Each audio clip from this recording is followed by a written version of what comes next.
Welcome to the Swan Story YouTube channel. I'm Mark Swan. I'm Barb, and this is Polly.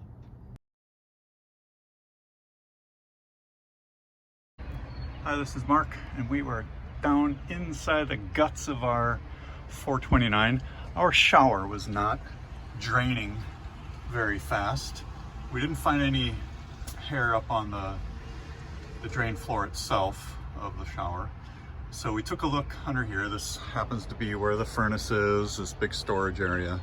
Behind the wall, we can see all the pipes coming down from the shower right here. The sink is up over there, if you can see where I'm pointing. But the interesting part is that little white piece right there. That is a waterless trap. Now normally under a sink you have what's called a P-trap to keep gases from coming back up into the sink itself. And this is apparently what they use on showers to keep gases and various things, smells from coming up from your tanks up into your shower.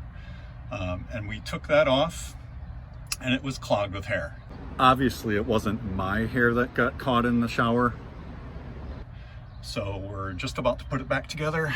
You can see that connects up in there just like you would in your house with little plastic connectors.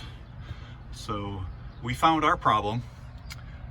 We did not replace the waterless trap. We simply cleaned it out and we're gonna put it back together. Thanks for visiting our channel and thanks for watching our video. If you want to see more of our videos, please hit the subscribe button right down there and you'll get notified whenever we upload any new videos. Thanks for watching.